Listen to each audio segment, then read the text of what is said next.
મિત્રો સ્વાગત છે તમારું અમારી ચેનલ ગોગાની વાતોમાં। મિત્રો જે મહિલાઓ છે એ પોતાના માથાના ઉતરેલા વાળને ફેંકે છે અથવા તો વેચે છે તો તે મહિલાઓને આ વિડિયો ખાસ જોવો જોઈએ। મિત્રો આજના આ વિડિયોમાં આપણે સ્ત્રીઓના વાળ વિશે વાત કરવા જઈ રહ્યા છીએ। જે મહિલાઓ પોતાના વાળ ઉતારીને ફેંકી દે છે અથવા તો તેને વેચી દે છે તો એ લોકોને આ વિડિયો જરૂર જોવો જોઈએ। અને જો કોઈ પણ મહિલા છે એ આવી રીતે ભૂલ કરશે તો એ વસ્તુ તેના ઘરમાં ગરીબીનું કારણ પણ બની શકે છે। એટલે આ વિડિયોમાં અમે જે ભૂલો જણાવીએ છીએ એ ભૂલો તમે ન કરતા અને તમારા ઉતરેલા વાળનું શું કરવું જોઈએ એ પણ તમને આ વિડિયોમાં જાણવા મળશે। મિત્રો સ્ત્રીના લાંબા વાળ છે એ તેની સુંદરતા વધારવામાં બહુ મદદ કરે છે અને સ્ત્રીઓના લાંબા વાળ છે એ સ્ત્રીઓનું એક એવું મોટું આભૂષણ છે કે જે દેવી લક્ષ્મીને બહુ પ્રિય છે। તેથી જ તે સ્ત્રીઓ માટે લાંબા વાળ હોવા ખૂબ જ જરૂરી છે। મિત્રો જ્યારે પણ તમે પોતાના વાળમાં કાંસકો લગાવો છો અથવા તો જ્યારે પણ તમે તમારું માથું ઓળાવો છો ત્યારે તમારા વાળ તૂટી જતા હોય છે અને વાળનો સમૂહ છે એ બહાર આવે છે। તો શું તમે પણ બીજી બધી મહિલાઓની જેમ તમે પણ તમારા વાળને આજુબાજુમાં ફેંકી દો છો અથવા તો કચરાપેટીમાં નાખી દો છો તો તમે આ બહુ મોટી ભૂલ કરો છો। યાદ રાખજો મિત્રો, તમે આવું જીવનમાં ક્યારેય પણ નહીં કરતા, નકર તો બહુ મોટો અનર્થ થઈ જશે।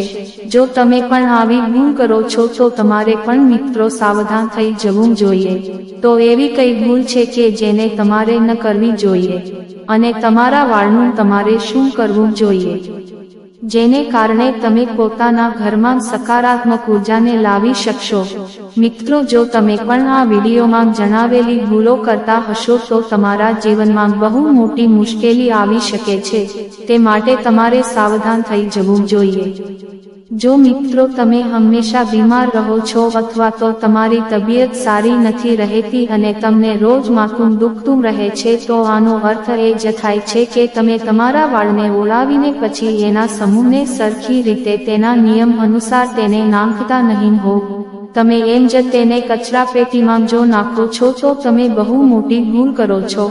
આનાથી બહુ મોટો અનર્થ થઈ શકે છે તેમજ તમારી ઉપર તાંત્રિક શક્તિની ખોટી અસર પણ થઈ શકે છે।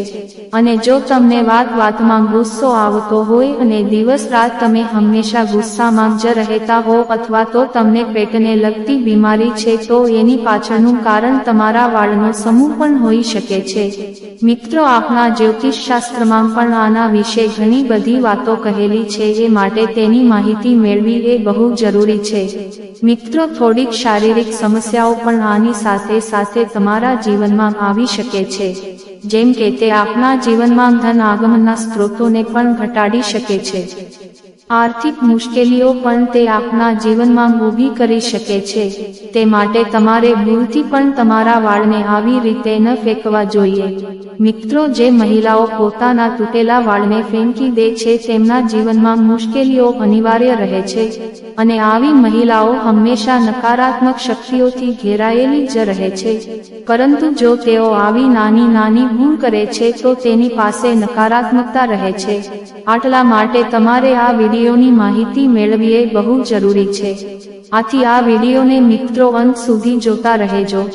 જો તમારે તમારા તૂટી ગયેલા વાળ હોય તેને તમારે કઈ જગ્યા પર નાખવા જોઈએ અને તે તૂટી ગયેલા વાળનું ગૂંચળું હોય તેનું તમારે શું કરવું જોઈએ કે જેનાથી તમારા જીવનમાં નકારાત્મક શક્તિ છે એ ન પ્રવેશે, જેને કારણે તમારી જે કંઈ પણ સમસ્યાઓ હોય છે તેનાથી તમે જાતે જ તેનું નિરાકરણ લાવી શકો છો અને જે કંઈ પણ સમસ્યાઓ હોય છે તે તમારાથી દૂર રહે છે।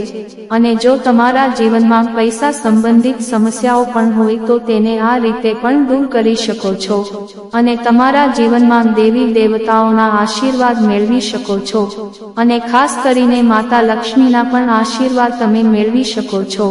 અને આ વિડીયોમાં અમે તમને એ પણ જણાવવાના છીએ કે તમારે તે વાળનો કઈ જગ્યાએ ઉપયોગ કરવો જોઈએ। તૂટેલા વાળ જે હોય છે તેનો કેવી રીતે ઉપયોગ કરવો જોઈએ તે પણ તમને આ વિડીયોમાં તમને જાણવા મળશે। જો તમે તમારા તૂટેલા વાળનો સરખી રીતે અને નિયમ અનુસાર ઉપયોગ કરશો તો આપના કુળદેવી પણ આપનાથી ખુશ રહેશે। અને તે આપના જીવનમાં ક્યારેય આપણને દુઃખ નહીં આપે. તે હંમેશા આપનાથી પ્રસન્ન થયેલા જ રહેશે, કારણ કે એ મહિલાઓના લાંબા વાળ જે છે તે સ્ત્રીની સુંદરતા દર્શાવે છે, અને તે વાળમાં માતા લક્ષ્મીનો વાસ રહેલો છે.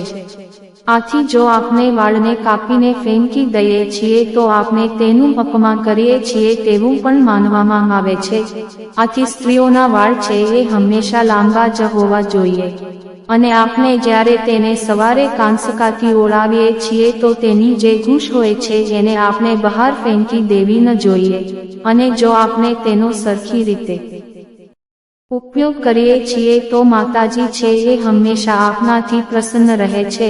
આથી મિત્રો, આ વિડીયોમાં તમને બધી જ વસ્તુ જાણવા મળશે. મિત્રો, સ્વાભાવિક છે કે તમારા મનમાં આ પ્રશ્ન પણ આવતો જ હશે કે તમારે તે વાળનું શું કરવું જોઈએ અને કઈ જગ્યાએ તેને રાખવા જોઈએ કે જેનાથી નકારાત્મકતા છે એ તમારા જીવનમાં ન પ્રવેશે. તો મિત્રો, ચાલો આપણે વિડીયોની શરૂઆત કરીએ.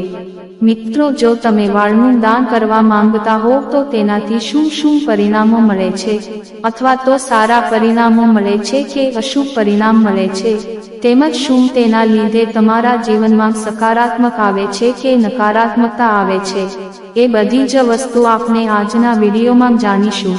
તેમજ આ બધા જ પ્રશ્નોના જવાબ છે એ તમને આજના વિડીયોમાં મળશે. એટલા માટે આ વિડીયોને આખો જોવા વિનંતી. મિત્રો, આપણા શાસ્ત્રમાં જે માહિતી આપેલી છે કે જેને આપણે આપણો પ્રાચીન ગ્રંથ માનીએ છીએ, મિત્રો, હિન્દુ ધર્મમાં એના વિશે પણ લખેલું છે કે મહિલાઓના વાળ છે કે જે મહિલાઓના સ્વભાવ, વર્તન અને ગુણોને પણ બતાવે છે, જેને કારણે તમે મહિલાઓને બહુ સારી રીતે પારખી શકો છો. મિત્રો, આપણા ધર્મગ્રંથમાં એના વિશે પણ લખેલું છે કે આપણે મહિલાઓના વાળને જોઈને પણ તેના વર્તન વિશે જાણી શકીએ છીએ. મિત્રો, સામુદ્રિક શાસ્ત્રો અનુસાર જો કોઈ મહિલાનું કપાળ મોટું હોય તો તે બહુ ભાગ્યશાળી છે એવું માનવામાં આવે છે. આવું આપણા ધર્મગ્રંથમાં લખેલું છે. આ ઉપરાંત મિત્રો, જો તેમના વાળ છે એ ચોંટી જતા હોય છે એટલે કે તેના વાળ મોટા હોય એટલે કે જો સ્ત્રી ઊંચી હોય તો તેના જીવનમાં દેવી લક્ષ્મીનું સ્વરૂપ માનવામાં આવે છે, અને તેમના જીવનમાં ક્યારેય પણ ધન આગમનનો સ્ત્રોત છે એ ખૂટી જતો નથી, અને તેમના વાળ છે એ તેમની સુંદરતામાં પણ વધારો કરે છે. જે મહિલાઓના વાળ છે એ લાંબા હોય છે તેમના ઉપર દેવી લક્ષ્મીની વિશેષ કૃપા હોય છે. આવી મહિલાઓને જીવનમાં દરેક પ્રકારની ખુશીઓ મળી રહે છે. તે જેવું વિચારે છે એવું તેમના જીવનમાં થતું હોય છે, અને તેમના જીવનમાં વધારે સમસ્યાઓ જોવા નથી મળતી. પરંતુ મહિલાઓએ પોતાના વાળ સાથે જોડાયેલી એવી કેટલીક મહત્વપૂર્ણ બાબતો છે જે મહિલાઓએ યાદ રાખવી જોઈએ, અને તે વાતનું પણ પાલન કરવું જોઈએ, તો જ તેમના જીવનમાં મહત્તમ દેવી દેવતાઓના આશીર્વાદ છે એ મેળવી શકે છે. મિત્રો, સામુદ્રિક શાસ્ત્રો અનુસાર મહિલાઓ પોતાના વાળને લઈને એવી કેટલીક ભૂલો કરતી હોય છે. તે ભૂલો તેમને ન કરવી જોઈએ. તે ભૂલો અમે તમને આ વિડીયોમાં જણાવવાના છીએ. તો જે મહિલા આ ભૂલો કરતી હશે તો તેને કારણે તેમને અશુભ પરિણામ ભોગવવા પડે છે. જેમ કે સ્ત્રીઓને ખબર નથી હોતી કે તેમને પોતાના વાળને કયા દિવસે ધોવા જોઈએ અને કયા દિવસે ન ધોવા જોઈએ, તેમજ કયા દિવસે વાળને ધોવા એ શુભ માનવામાં આવે છે. તો મિત્રો, ઘણી સ્ત્રીઓને એ પણ ખબર નથી હોતી કે શું તેમના વાળને કાપવા જોઈએ કે નહીં. તે બાબતનો ઉલ્લેખ પણ આપણા ગ્રંથોમાં લખેલો છે.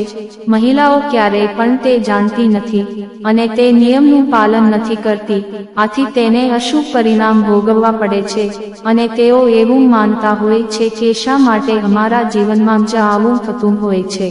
પરંતુ જે મહિલાઓ આવી કેટલીક એવી નાની નાની ભૂલો કરતી રહે છે તો તેમના જીવનમાં અશુભ પરિણામો છે એ બહુ ભોગવવા પડે છે. મિત્રો, આપણા શાસ્ત્રોમાં એવું માનવામાં આવે છે કે અઠવાડિયામાં એવા કેટલાય વાર હોય છે કે જે વારમાં મહિલાઓએ પોતાના વાળ છે એ ન ધોવા જોઈએ, અથવા તો તે મહિલાએ પોતાના વાળને તહેવારના દિવસે ન ધોવા જોઈએ. અથવા તો તહેવારના દિવસે પોતાના વાળને કાપવા પણ ન જોઈએ। આ માહિતી છે એ તેમના પરિવારની અને તેની પોતાની સુરક્ષા માટે છે, પણ જો મહિલા આ રીતની ભૂલ કરતી હોય છે તો તેને આ ભૂલ કરવી બંધ કરી દેવી જોઈએ, નકર તેના માટે આ બહુ મોટી મુશ્કેલી બની શકે છે। ઘણા લોકો એવું કહેતા હોય છે કે મંગળવાર, ગુરુવાર કે શનિવારે મહિલાઓએ આ વારમાં ક્યારેય પણ ભૂલથી વાળ ન ધોવા જોઈએ, અને આ વારના દિવસે તમારે તમારા વાળને કાપવા પણ ન જોઈએ। આ સિવાય કેટલાક લોકો એવું પણ માને છે કે સોમવારે પણ વાળ ન ધોવા જોઈએ। મહિલાઓએ કેટલાય ખાસ દિવસોમાં, અમાવસ્યા જેવી તારીખ હોય એવા દિવસોમાં વાળ ભૂલથી પણ ન ધોવા જોઈએ। જો તેઓ આમ કરે છે તો તેમના જીવનમાં નકારાત્મકતા છે એ પ્રવેશી જાય છે। આ દિવસોમાં વાળ ધોવા ઉપર પ્રતિબંધ લગાવવામાં આવ્યો છે, તેમજ એકાદશી જેવા દિવસોમાં પણ પોતાના વાળને કાપવા અથવા તો ધોવા માટેનો પ્રતિબંધ લગાવવામાં આવ્યો છે, કારણ કે મિત્રો આ દિવસ દરમિયાન ચંદ્ર છે એ ઉચ્ચ સ્થિતિમાં હોય છે, આથી તેની અસર છે એ મહિલાઓના કપાળ ઉપર પડે છે। તે માટે દરેક મહિલાઓએ આ જાણકારી જાણવી ખૂબ જ જરૂરી છે। તેમને આ વાર દરમિયાન આ દિવસે ક્યારેય પણ પોતાના વાળ છે એ ન ધોવા જોઈએ અથવા તો કાપવા પણ ન જોઈએ। તેમના માત્ર સ્વાસ્થ્યને જ નહીં પરંતુ તેના શારીરિક જીવન ઉપર પણ અશુભ પરિણામ આવી શકે છે। મિત્રો, વિવાહિત મહિલાઓએ સોમવારે વાળ ધોવા અથવા તો કાપવાનું ટાળવું જોઈએ, કારણ કે તેનાથી તેની પ્રગતિમાં અવરોધ ઊભો થાય છે, જેને કારણે જો તેનો પતિ છે એ સમાજમાં માન સન્માન વધારવા ઈચ્છતો હોય તો તે પણ તેમના સમાજમાં સન્માન મેળવી શકતો નથી।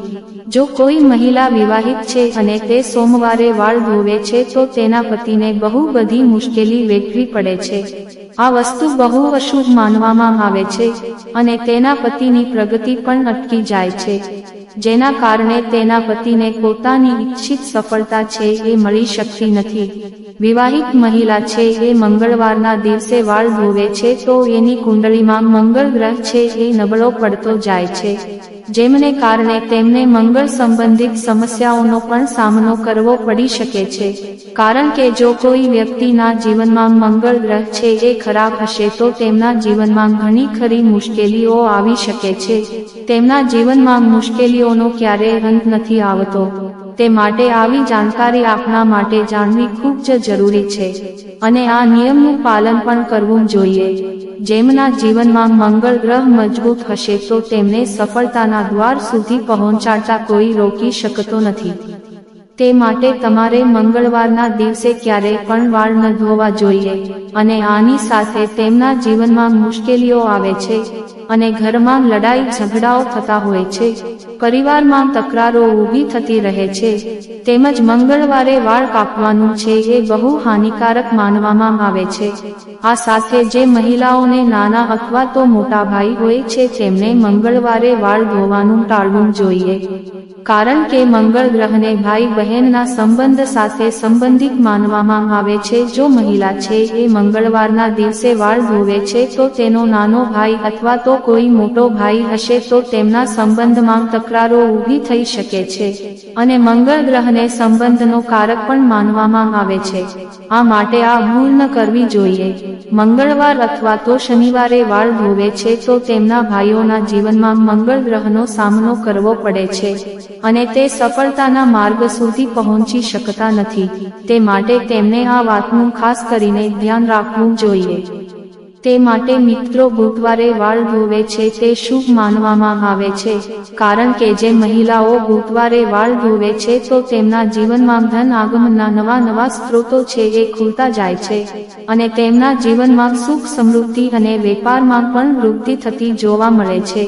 એનાથી માતા લક્ષ્મી પણ પ્રસન્ન થાય છે અને તેમના જીવનમાં તેમના બંને હાથો વડે આશીર્વાદ આપતા રહે છે। તે માટે તમારે બુધવારના દિવસે જરૂરથી વાળ ધોવા જોઈએ। મિત્રો, ગુરુવારે માત્ર મહિલાઓ એ જ નહીં પણ પુરુષોએ પણ વાળ કાપવા ન જોઈએ, કારણ કે ગુરુવારે વાળ કાપવા એ અશુભ માનવામાં આવે છે અને ગુરુવારે વાળ ધોવાથી પણ ઘરમાં ગરીબી આવતી જોવા મળે છે અને ઘરમાં આર્થિક તંગી આવે છે તેમજ તમારે પૈસાની ખોટનો સામનો કરવો પડી શકે છે। જો તમારો ગુરુ ગ્રહ નબળો હોય તો તમારે સંપત્તિના નાશનો પણ સામનો કરવો પડે છે અને ગુરુ ગ્રહને ધનનો કારક પણ માનવામાં આવે છે। તે માટે જો તમારા જીવનમાં ધન સંબંધિત સમસ્યા હોય તો તમારે ભૂલથી પણ આ ગુરુવારના દિવસે ક્યારેય પણ વાળ ન કાપવા જોઈએ અથવા તો વાળ પણ ન ધોવા જોઈએ। આવી ભૂલ કરશો તો તમારા જીવનમાં એકાંતરે મુશ્કેલીઓ આવતી રહેશે અને તમે મુશ્કેલીથી ઘેરાયેલા રહેશો। તમારા જીવનમાં નકારાત્મક આવે છે તે માટે તમારે આ ભૂલને પણ ન કરવી જોઈએ। અને જ્યારે ગુરુ ગ્રહ નબળો હોય છે ત્યારે રાજાને પણ તે નર્કમાં ફેરવી દે છે। આ સાથે શુક્રવારનો દિવસ છે એ વાળ કાપવા માટે અને ધોવા માટેનો શુભ દિવસ માનવામાં આવે છે। એ માટે તમે શુક્રવારના દિવસે પણ વાળ કાપી શકો છો અથવા તો તમારા વાળને ધોઈ પણ શકો છો। એનાથી કોઈ ખરાબ પરિણામ જોવા નથી મળતું કારણ કે શુક્રવાર છે એ દેવી લક્ષ્મીનો દિવસ માનવામાં આવે છે। આ દિવસે વાળ ધોવાથી દેવી લક્ષ્મીની કૃપા છે એ પ્રાપ્ત થાય છે અને તમારા જીવનમાં તેના બંને હાથો વડે આશીર્વાદ વરસાવે છે। મિત્રો, ઘણી મહિલાઓ એવી ભૂલ પણ કરતી હોય છે કે શુક્રવારના દિવસે શુભ દિવસ માનીને વાળ કપાવતા હોય છે। આથી શુક્રવારે વાળ કાપવા એ શુભ માનવામાં આવે છે। મિત્રો, જો તમે શુક્રવારે વાળ ધોશો તો તેના કારણે ભગવાન શુક્ર પણ પ્રસન્ન થાય છે જેના કારણે તમારા જીવનમાં ધન સંપત્તિ અને સમૃદ્ધિની સાથે સાથે માન સન્માન પણ વધશે અને તમારી મુશ્કેલીઓ જે હોય છે તેનો પણ અંત આવી શકે છે। તે માટે તમારા વાળ ધોવા માટે શુક્રવારના દિવસની પસંદગી કરવી જોઈએ, પરંતુ મહિલાઓએ શનિવારે અને રવિવારના દિવસે વાળ ધોવાનું ટાળવું જોઈએ। ઘણી મહિલાઓ આવું જ કરતી હોય છે કારણ કે તે રજાનો દિવસ હોય છે, પરંતુ તે લોકોએ આવું ન કરવું જોઈએ કારણ કે આપની જન્મ કુંડળીમાં શનિ, રાહુ, કેતુ એ બધા નબળા પડી જાય છે। એના કારણે તમારા જીવનમાં શારીરિક, માનસિક અને આર્થિક સમસ્યાઓ ઉત્પન્ન થાય છે। તે માટે તમારે આ ભૂલ કરવાનું ટાળવું જોઈએ। તમારા જીવનમાં ક્યારેય પણ તમારે રવિવાર અને શનિવારના દિવસે વાળને ધોવા ન જોઈએ। આ સાથે જ અમાવસ્યા, એકાદશી અને પૂર્ણિમાના દિવસે વાળ ધોવાની સખત મનાઈ ફરમાવવામાં આવી છે કારણ કે આ દિવસમાં વાળ ધોવા એ હાનિકારક માનવામાં આવે છે। એનાથી અશુભ પરિણામ મળે છે અને અશુભ સમાચાર પ્રાપ્ત થવાની સંભાવનાઓ પણ વધી જાય છે। તેની સાથે સમુદ્ર શાસ્ત્રોમાં એવું પણ કહેવામાં આવ્યું છે કે મહિલાઓએ ક્યારેય પણ વાળ ન કાપવા જોઈએ કારણ કે મહિલાઓના વાળ છે એ દેવી લક્ષ્મીની સાથે સીધા સંબંધિત માનવામાં આવે છે કારણ કે તમારા જીવનમાં તમારા વાળ જેટલા લાંબા હશે એટલા જ એ તમારા જીવનમાં ધન, સુખ, સમૃદ્ધિ લાવશે અને એનાથી માતા લક્ષ્મી છે એ પણ તમારાથી પ્રસન્ન રહે છે અને તે તેના આશીર્વાદ હંમેશા તમારી ઉપર વરસાવતા રહેશે। આથી મિત્રો, જો આ વિડીયોમાં જે પણ વાળને સંબંધિત જે પણ માહિતી અમે તમને આપી છે એ વસ્તુનું જો તમે પાલન કરશો તો તમે જીવનમાં ક્યારેય પણ દુઃખી નહીં થઈ શકો અને તમારા પરિવારના બધા જ સભ્યો છે એને ક્યારેય કોઈ પણ મુશ્કેલીનો સામનો નહીં કરવો પડે। મિત્રો, કોમેન્ટમાં જય ગોગા મહારાજ લખો। આશા રાખીએ છીએ કે તમને આ માહિતી પસંદ આવી હશે। ગોગાની વાતો ચેનલને સબસ્ક્રાઇબ કરવાનું ભૂલશો નહીં। તમે વિડીયો પૂરેપૂરો જોવા બદલ તમારો ખૂબ ખૂબ આભાર। જય લક્ષ્મી માં।